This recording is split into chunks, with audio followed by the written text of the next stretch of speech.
माजी आमदार सदाशिव पाटलांच्या घरासमोर काय जादू करण्यात आली? सांगलीच्या विटामध्ये बंगाली बाबूसह दोघांची धिंड काढण्यात आलेली आहे। विटा येथील भाजपचे नेते माजी आमदार सदाशिवराव पाटील यांच्या घरासमोर मंतरलेले काळे उडीद, मोहरी आणि माती यांचं मिश्रण कागदाच्या पुडीतून टाकण्यात आलं। हा प्रकार घरासमोरील सीसीटीव्ही कॅमेऱ्यात चित्रित झाला। त्या आधारे संतप्त झालेल्या कार्यकर्त्यांनी संशयित तरुणासह एका बंगाली बाबूचा शोध घेऊन त्याला पोलिसांच्या ताब्यात दिलं।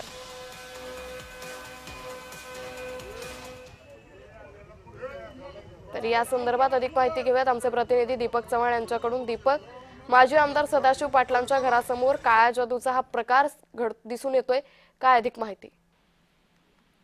नक्कीच माजी आमदार सदाशिवराव पाटील हे विट्याचे भाजपचे नेते आहेत आणि त्यांच्या घरासमोर मंतरलेले काळे उडीद, मोहरी व माती मिश्रण असे कागदाच्या पुडीतून टाकण्यात आले होते।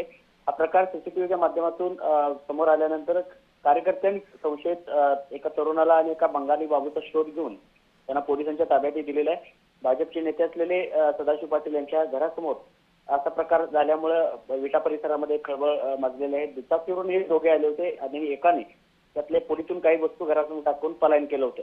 ही घटना सीसीटीव्हीच्या आधारेच या दोघांचा शोध घेतला आणि दोघांनाही धिंड काढून पोलिसांच्या स्वाधीन करण्यात आले आणि त्यांच्यावर पुढील कारवाई सुद्धा केली जात आहे। ज्या जादूटोणा विरोधी कायद्यानुसार त्यांच्यावर गुन्हा दाखल करण्याची प्रक्रिया पूर्ण झालेली आहे।